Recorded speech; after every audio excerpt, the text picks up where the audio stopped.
dalam Facebook, dalam YouTube, di masjid surau sendiri masuk penceramah-penceramah yang mengajak manusia mempercayai Tuhan itu bertempat. Na'udzubillah min zalik.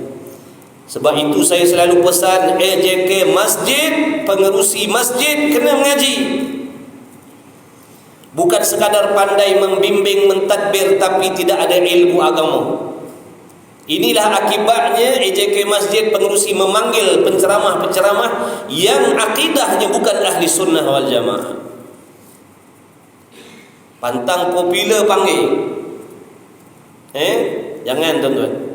Ingat, kita jadi asbab membawa orang yang mengajak manusia mengiktikadkan Tuhan itu seperti makhluk. Jaga, kita jadi asbab. Kalau kita tak bawa masuk masyarakat Korea, kita selamat. Tapi bila kita yang mengundang, yang memanggil penceramah yang jadi macam tu, dalam ramai-ramai orang kampung kita tu, orang ahli Korea kita sudah tentu ada yang mengikutnya, yang mempercayai. Sebab tu nak duduk masjid ni kena mengaji. Nak pegang jawatan kuasa masjid, pengurusi masjid, kena ngaji. Akidahnya mesti betul, akidah ahli sunnah wal jamaah. Barulah dia tidak mengundang orang yang tidak berakidah ahli sunnah. Ini yang berlaku, dipanggilnya yang bukan-bukan. Mulalah masyarakat kampung jadi kacau bilau. Bermusuhan, berselisih faham. Dengan sebab apa? Datangnya tu ustaz-ustaz ni ataupun penceramah-penceramah yang berlainan akidahnya, yang tidak bermadhab, yang menolak ijma' dan qiyas, yang menolak ilmu sifat 20. Itulah sebab. Allahumma salli ala Muhammad. Sebab tu panggil ilmu tauhid. Kerana orang yang menguasai ilmu ni, memahami ilmu ni, akan mentauhidkan Allah. Selamatlah dia daripada syirik maksudnya. Apa hukum mentauhidkan Allah ni? Wajib. Mentauhidkan Allah ni fardu ain, tuan-tuan. Apa maksud fardu ain? Kemestian di atas tiap-tiap orang, laki-laki dan perempuan. Dia bukan fardu kifayah. Mentauhidkan Allah ni bukan fardu kifayah, fardu ain. Setiap orang, setiap kepala mesti mentauhidkan Allah. Tak boleh suami mentauhidkan Allah, bini menyengutukan Allah.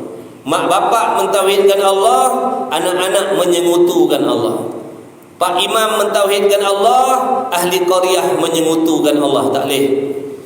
Sebab fardu ain, tiap-tiap orang mesti mentauhidkan Allah. Jadi bila dah kata mentauhidkan Allah hukumnya wajib, maka ilmu ni juga hukumnya wajib belajar. Apa maksud wajib belajar? Kalau tak belajar ilmu ni, dosa.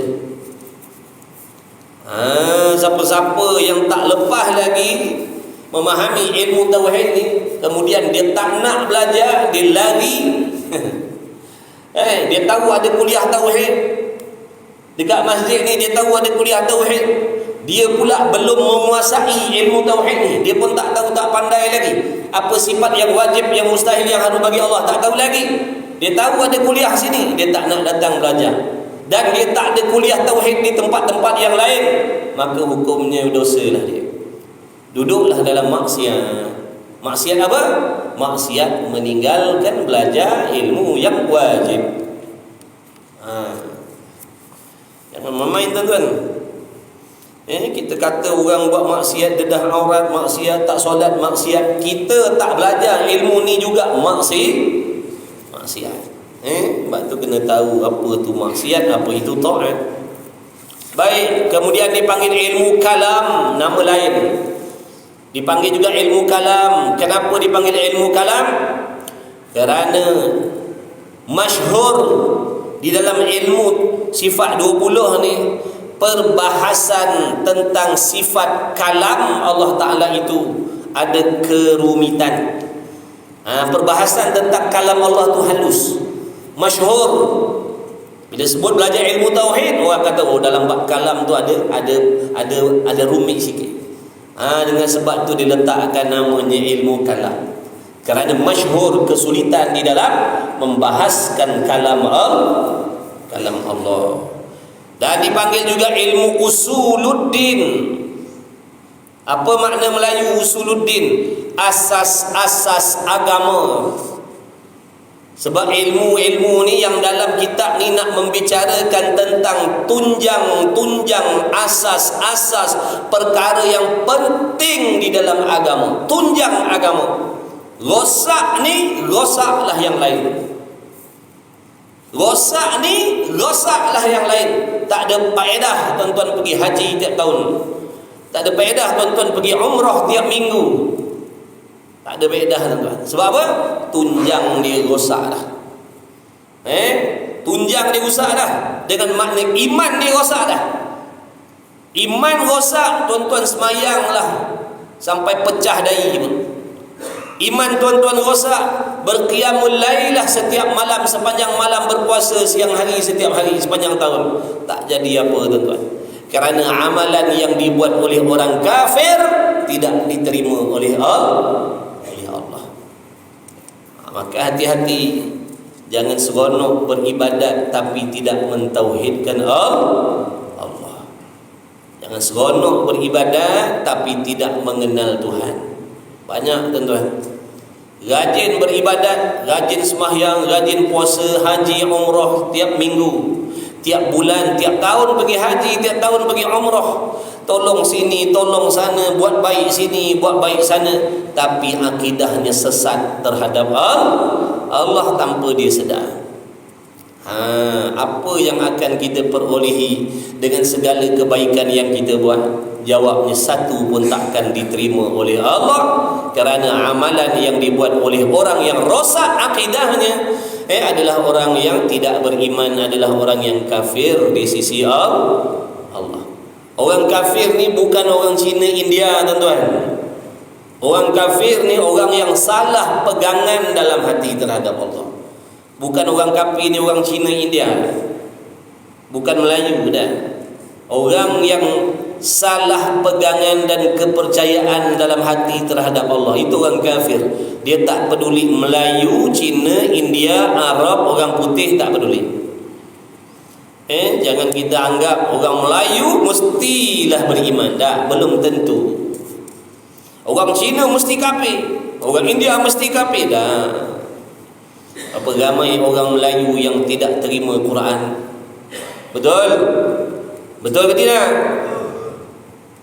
Apa ramai orang Melayu yang mempertikaikan hukum hakam Allah, yang meragui hukum hakam Allah? Hati-hati.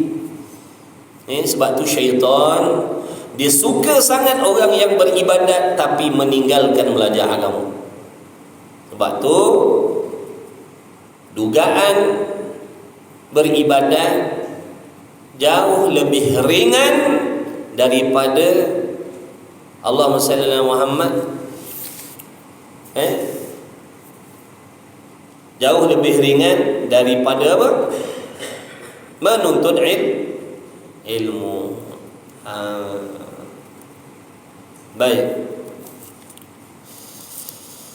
Kemudian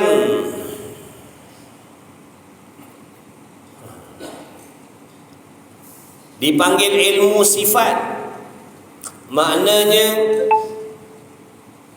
ilmu yang nak membahaskan tentang sifat-sifat Allah. Dalam kitab ni nak membahaskan sifat-sifat Allah. Apakah sifat yang mesti ada pada Allah? Apakah sifat yang tidak ada pada Allah, yang tidak layak dengan Allah? Apa dia? Supaya kita boleh beza, supaya kita boleh membezakan yang mana sifat Tuhan, yang mana sifat makhluk. Baru kita boleh buang yang sesat, ambil yang betul. Buang yang salah, tolak yang salah, jauhkan yang salah, ambil yang baik. Itu dia. Kalau kita tak belajar, kita tak boleh nak bezakan yang mana zat makhluk, yang mana zat Allah, yang mana sifat makhluk, yang mana sifat Allah, sehingga ditukarkan sifat Allah diletakkan pada makhluk, sifat makhluk diletaknya pada Allah. Oh, jangan buat main-main. Kemudian dipanggil ilmu aqaidul iman. Ilmu aqaidul iman, akidah, nak ceritakan tentang pegangan-pegangan simpulan-simpulan iman, simpulan-simpulan pegangan dan kepercayaan dalam hati, itu maksudnya. Aqaid dan al-iman. Habis, mana datangnya ilmu ni? Ilmu ni ambil daripada mana ni? Daripada agama Hindu ke? Ataupun ambil daripada agama Buddha ke?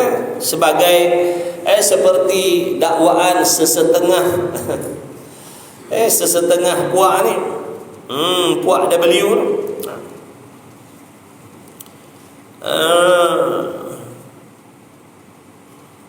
iaitu diterbitkan daripada Quran dan hadis.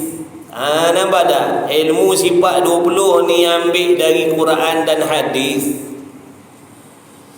Ambil daripada apa yang difaham daripada Quran dan hadis. Bukan ambil daripada buah fikiran alim ulama, bukan. Yang pertama, pada zat Allah Ta'ala, yang nak dibahaskan dalam ilmu ni adalah tentang zat Allah, iaitu apa? Dari segi sifat-sifat yang wajib baginya Allah. Dalam ilmu ni nak huraikan apakah sifat-sifat yang wajib, yang mesti ada pada Tuhan. Kita mesti tahu, tuan-tuan, bila kita mengaku tidak ada Tuhan melainkan Allah, kita mesti tahu apa sifat Tuhan tu. Apa sifat Tuhan? Tuhan tu bagaimana sifat dia? Mesti ada sifat-sifat yang ketentuan bagi Tuhan. Kalau tak panggil dia Tuhan. Sebab ada sifat yang ketentuan dengan Tuhan, itulah sebab tu panggil Allah tu Tuhan. Jadi apa sifat ketentuan bagi Allah? Kalau kita mendakwa mengaku dah kenal Tuhan, apa sifat yang ketentuan bagi Allah? Mesti boleh jawab. Kalau tak boleh jawab, maknanya tak lepas lagi fardu ain kita, tuan-tuan. Jangan kita ingat fardu ain ni ilmu budak tadika. Ramai orang anggap ilmu fardu ain ilmu budak tadika, pra tadika, budak sekolah rendah.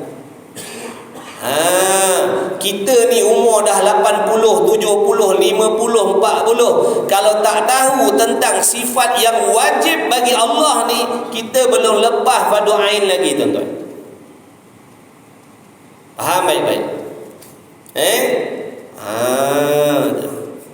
Jadi apa sifat Tuhan? Mesti kena tahu. Kalau tak tahu, makna tak kenal Tuhan. Kata ulama, bahaya tak kenal Tuhan ni boleh mengakibatkan kufur. Tak kenal Tuhan ni boleh jadi asbab kufur. Tak kenal Tuhan ni jadi sebab amal tak diterima oleh Allah. Cuba kita bayangkan nanti kita nak balik, nak mati, amalan tak diterima oleh Allah, macam mana kita nak menghadap akhirat tu, tuan-tuan? Dari segi sifat-sifat yang wajib baginya. Maksud wajib di sini wajib akli. Sifat yang wajib pada akal ada pada Tuhan apa dia? Kena tahu. Mesti kena tahu. Tak kira lelaki, tak kira perempuan, suri rumah ke, tak suri rumah ke, bekerja tak peduli. Kaya miskin, AJK, pengerusi masjid, semua kena tahu. Lebih lagi pengerusi masjid kena tahu. Sebab kalau dia tak kenal Tuhan, bahaya. Nanti kan dia panggil pahaman-pahaman yang sesat, yang menyengutukan Tuhan dengan makhluk, dia panggil buat ceramah. Bahaya. Lagi satu, mengaji ni jangan dengan sebab jawatan. Ada orang ngaji agama sebab jawatan. Bila tak ada jawatan, tak datang ngaji dah. Dia ngaji kerana jawatan, bukan kerana Allah. Jadi jangan jadi macam tu. Bab tu betulkan niat kita belajar. Ada jawatan, tak ada jawatan, letak jawatan, lucut jawatan, ngaji tetap ngaji. Sebab ngaji ni wajib, kecuali kita dah lepas berdoa ini. Ni dia ngaji 5 tahun dia. Ngaji 5 tahun. Kitab tak habis lagi, 5 tahun ni ngaji. Bila tukar tak ngaji dah. Tak ada jawatan. Nampak tak? Jangan jadi macam tu. Maknanya kita belajar bukan ikhlas kerana Allah, kerana ada kepentingan dunia kita. Na'udzubillah min zalik. Ngaji ngaji ni siapa patah siapa pun wajib, tak kira jawatan tak jawatan wajib. Kalau tak lepas berdoa wajib belajar. Kemudian sifat-sifat yang mustahil atasnya Allah. Apa dia sifat yang mustahil bagi Allah? Kita kena tahu. Yang pertama tadi mesti kena tahu sifat yang wajib bagi Allah. Mesti kena tahu. Kenapa mesti kena tahu? Sebab kita nak ambil, nak pegang dalam hati. Itu maksudnya. Apa sifat yang mesti ada pada Allah? Apa dia? Ada berapa? Kena tahu. Sebab apa? Nak ambil, nak pakai, nak pegang. Dan kena tahu sifat yang mustahil bagi Allah. Sifat yang mustahil bagi Allah apa? Apa maksud mustahil? Sifat yang tidak layak, yang tidak patut ada pada Allah. Sifat kekurangan yang tak boleh ada pada Allah. Apa dia? Kena tahu juga. Kenapa pula nak kena tahu sifat mustahil? Supaya kita boleh tolak jauh-jauh, boleh buang jauh-jauh. Jangan diambil sifat tu dan diletakkan pada Allah. Jadi kita kena tahulah. Ibaratnya macam jalan kan tuan-tuan. Jalan yang elok pun kita kena tahu. Sebab nak ikut. Jalan yang lubang, yang bonggol pun kita kena tahu. Sebab apa tu? Nak mengelak. Bukan nak tahu jalan lubang sebab nak suruh terjun. Bukan. Sebab tu kalau main track day tu dekat Sepang tu, dia kena jalan dulu 2-3 round. Kena hafalkan dia punya selekoh tu macam mana. Tang ni boleh laju. Tang ni kelajuan dia begini. Tang sini dia 3. Kena tahu tu. Kalau tak tahu tu yang tertongging tu betul lah. Atas pengalaman. Cerita dulu-dululah, sekarang tak ada dah. Taubat lah. Kalau ada orang nak sponsor, kita tahu lah. Buat ada nak sponsor kita tahu, insya-Allah boleh tolong, insya-Allah. Kita tak sombong. Ustaz saya berasa macam nak sponsor ustaz motor sebiji. Tapi nak minta ustaz main kat situ boleh? Boleh, insya-Allah. Kita boleh lapangkan masa konten kelas, dah sanggup. Tapi setakat ni tak ada lagi lah. Belum ada lagi yang offer macam tu. Belum lagi. Kemudian sifat-sifat yang mustahil dan yang harus pada Allah pun kita kena tahu. Apa sifat yang harus pada Allah? Kena tahulah. Kalau tak nanti di sinilah nanti kita jadi tak boleh nak terima takdir Allah. Kalau tak faham sifat Tuhan ni, nanti sampai satu masa, satu tempat kita tak boleh terima takdir Allah. Sebab kita faham Allah ni mesti memberi sesuatu yang baik-baik saja. Kita faham macam tu. Padahal memberi yang baik-baik itu bukan wajib bagi Allah, harus sahaja. Faham tak harus? Harus ni maknanya boleh Allah nak buat, boleh Allah tak buat. Layak Allah nak buat, layak juga kalau Allah tak buat. Layak Allah nak bagi, layak juga kalau Allah tak bagi. Itulah dia sifat Tuhan. Tapi bila kita tak belajar, tak tahu, tak reti, salah faham tentang Allah, yang kita faham Tuhan mesti bagi apa yang kita nak semua ni. Salah faham lah tu. Kalau kita faham Tuhan mesti bagi, mesti itu maknanya wajib.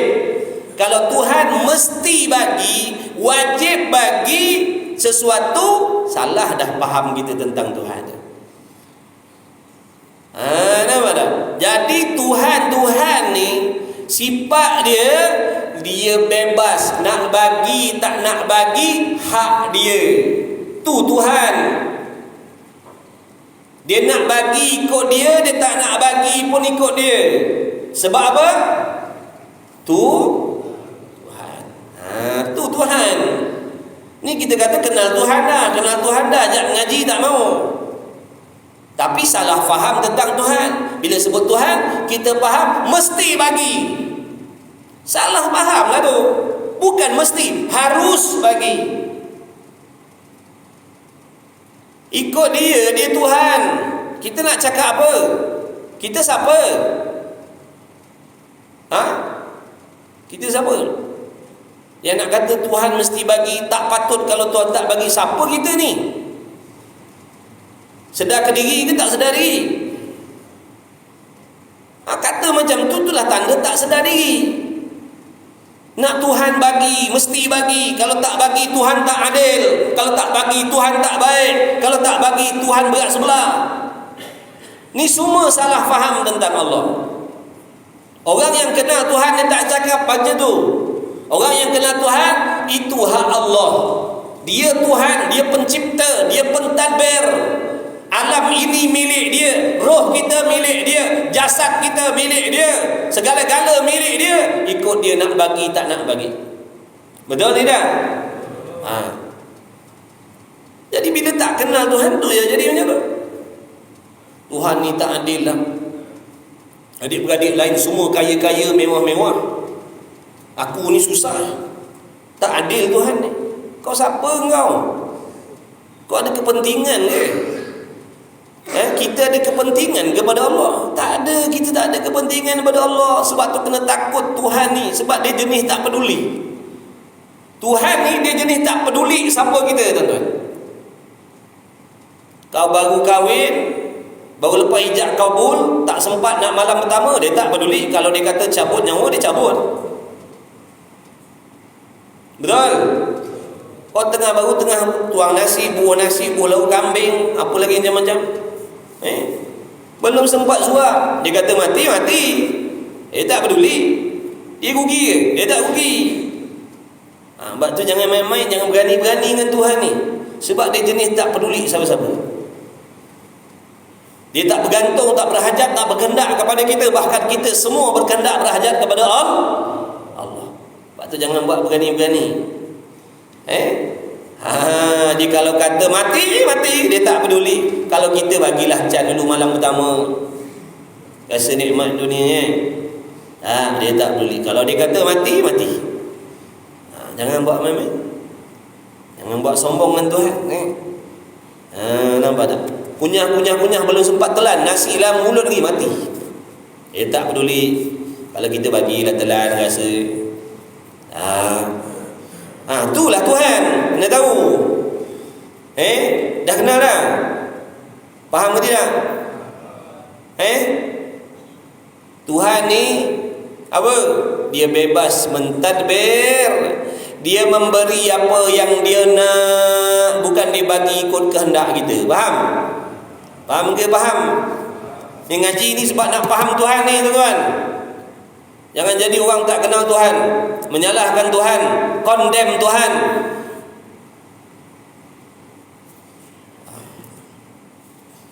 Orang yang kenal Tuhan, Allah bagi baik dia terima, Allah bagi tak baik dia sabar. Sebab dia tahu hak Tuhan. Allah nak bagi yang sedap-sedap, alhamdulillah. Dia bagi yang tak sedap, kena sabar. Sebab apa? Dia nak uji kesabaran, nak bagi pahala, nak ampun dosa. Bukan dia nak nanya kita. Sebab salah faham lah tu kata Tuhan nak nanya kita. Menganiaya ini sifat kekurangan. Tak layak ada pada Allah sifat menganiayai, menzolimi ni. Kalau pada makhluk boleh kata zolim, kalau pada makhluk boleh kata menganiayai, pada Allah tak boleh. Menganiayai, menzolimi ni sifat kekurangan, mustahil ada pada Allah.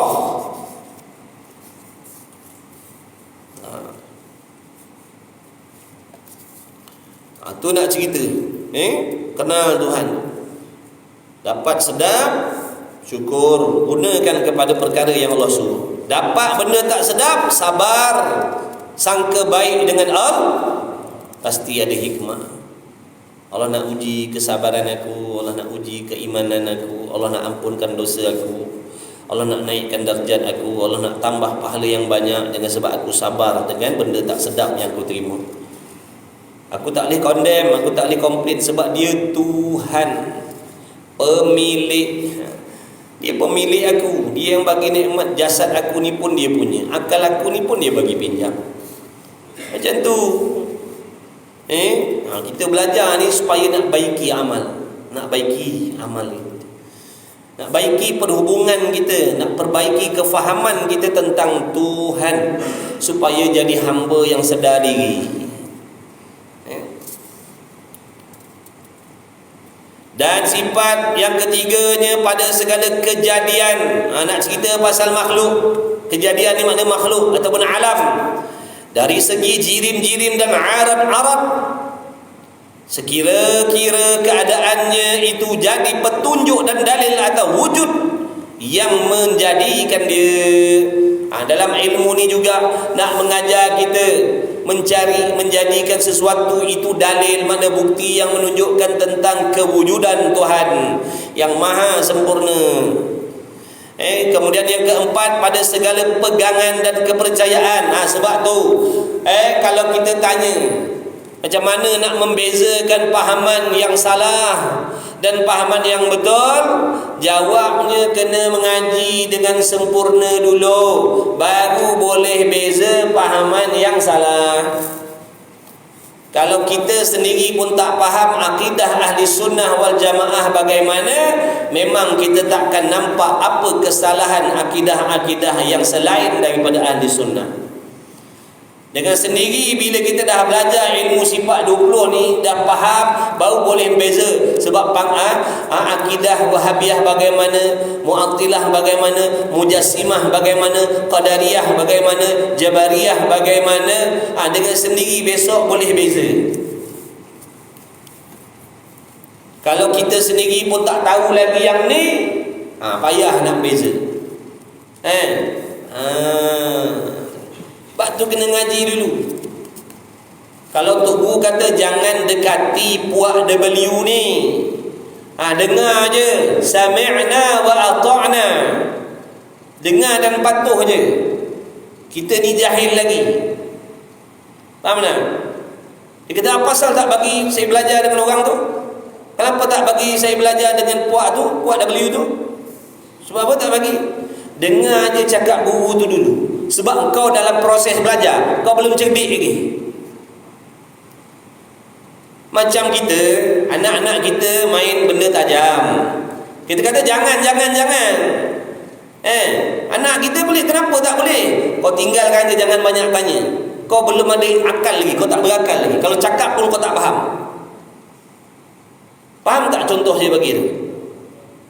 Tapi ada di kalangan kita ni jenis penuntut ilmu, anak murid yang keras kepala. Maksudnya tak nak dengar cakap guru, tak nak dengar nasihat guru. Guru kata jangan, dia degil. Dia kata tak ada salah pun. Saya pergi dengar kuliah dia, okey je. Kau nak nampak okey tak okey macam mana, kau pun bebal lagi. Yang boleh nampak salah tak salah ni orang dah celik.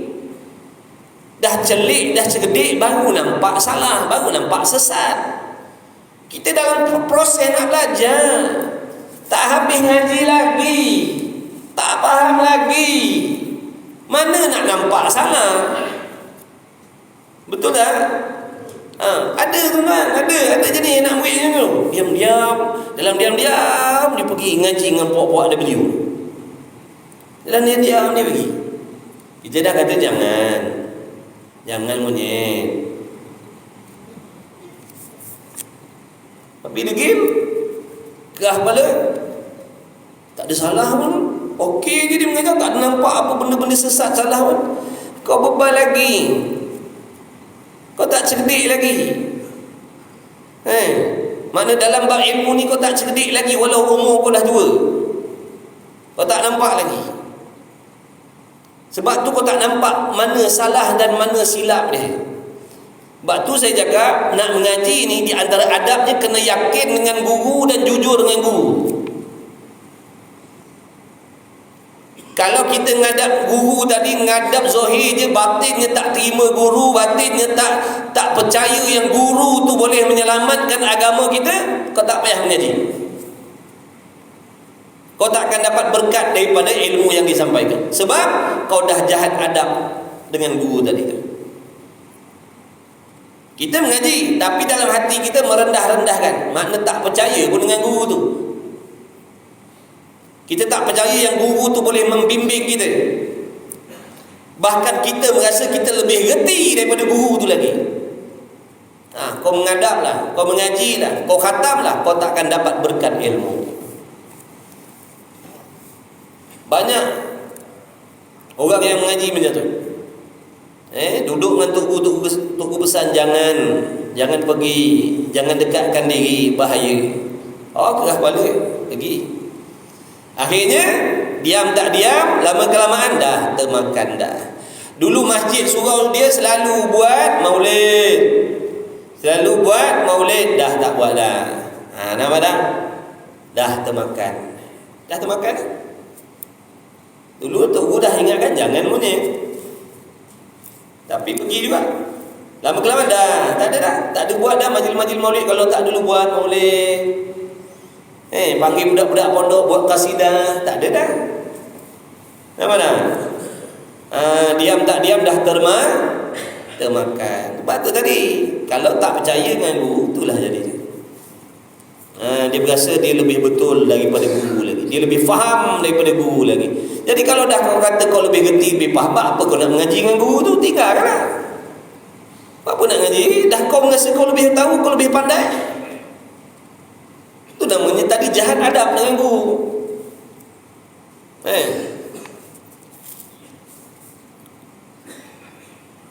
Kemudian sikit lagi nak balik lah. Pukul 8 kita berhenti. Dah sebulan sekali dah. Tapi siapa nak balik dulu, baliklah. Mana tadi? Keempat, pada segala pegangan. Jadi nak tahu pegangan betul salah, belajar dulu, belajar sampai habis dulu. Kalau tok guru kata jangan. Tak payah nak tanya tok guru. Kenapa tok guru tak boleh? Kenapa? Jawapan dia dalam ni. Kenapa tak boleh? Jawapan dia dalam ni. Ngaji sampai habis. Dengan sendiri nanti tahu jawapan dia. Hari ni, minit ni nak terangkan ni tak boleh ni sebab ni. Macam mana nak terangkan? Ngaji ni, benda ni bukan boleh faham dalam masa 2-3 hari.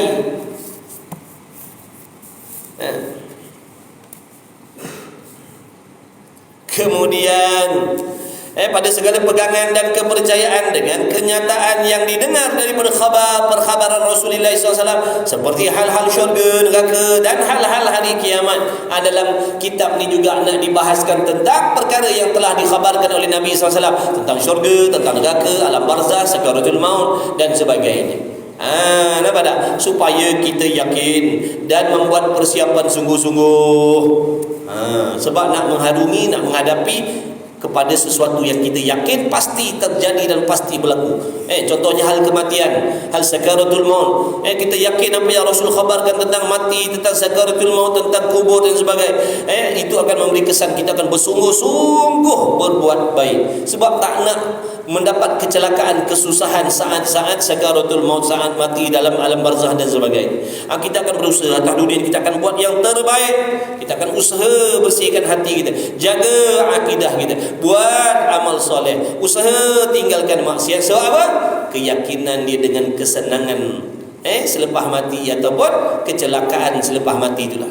Sebab dia yakin selepas mati ni ada kesenangan dan kecelakaan, itu yang mempengaruhi diri dia atas dunia ni buat yang terbaik. Dia belajar takut silap, dia belajar takut salah. Yang kelima, faedah ilmu ini. Apa faedahnya? Kan balik kan ada kawan kita tanya kat kedai kopi tu, kau pergi mana ni? Biasa balik awal, baru habis kuliah tadi. Kuliah apa? Tauhid. Apa faedah kau belajar ilmu tu? Dia tanya kita. Ni jawapan, ingat tu. Bawa kitab sekali, standby. Kalau ada tanya kan terus buka muka sebelah tunjuk. Kau boleh baca tak? Kalau tak boleh baca, kau dengar aku baca. Faedah ilmu ni iaitu dapat mengenal Tuhan. Itu faedah dia. Kalau orang tanya apa faedah ngaji tauhid tu? Apa faedah ngaji sifat 20 tu? Boleh kenal Allah. Macamlah aku ni tak kenal. Macamlah aku ni tak kenal. Aku tahulah Allah tu Tuhan. Tak ada dah Tuhan selain daripada dia. Ya, betul, tak salah. Tapi ada di tempat-tempat yang lain kau salah faham tentang Allah tu. Macam tadi tu, yang kata Tuhan tak faham, yang kata Tuhan tak reti, yang kata Tuhan berat sebelah, yang kata Tuhan zalim tadi, bukankah dia juga orang yang solat? Betul? Bukankah dia juga orang yang sama yang lidahnya mengucap la ilaha illallah? Dia juga orangnya. Dia juga orang yang lidahnya mengucap tiada Tuhan melainkan Allah. Tapi dialah juga yang mengatakan Tuhan berat sebelah, Tuhan zalim, Tuhan tak adil, Tuhan tak relevan. Faham tidak ni? Sebab tu suruh belajar. Jangan kita kata kita tahu Allah tu Tuhan. Tahu dengan makna kita faham dah. Banyak orang yang tahu Allah tu Tuhan, tapi banyak salah faham tentang Tuhan. Ni mengaji ini tujuan nak betulkan kefahaman tentang Tuhan, supaya kefahaman tentang Tuhan tu betul. Contohnya macam tadi, Tuhan mesti bagi yang baik-baik, Tuhan tak patut bagi yang tak baik. Itu salah fahamlah tentang Tuhan tu. Padahal dia juga yang cakap tak ada Tuhan kecuali Allah. Iaitu dapat mengenal Tuhan dan percayakan Rasul dan mendapat kebahagiaan hidup di dunia dan di hari akhirat yang kekal. InsyaAllah. Ngaji sungguh-sungguh, niat baik-baik, istiqamah belajar, doakanlah sama-sama kita istiqamah. Doakan yang datang ngajar pun istiqamah lah. Kan kalau tuan-tuan je istiqamah, saya tak istiqamah kan? Tuan-tuan je datang, saya tak datang.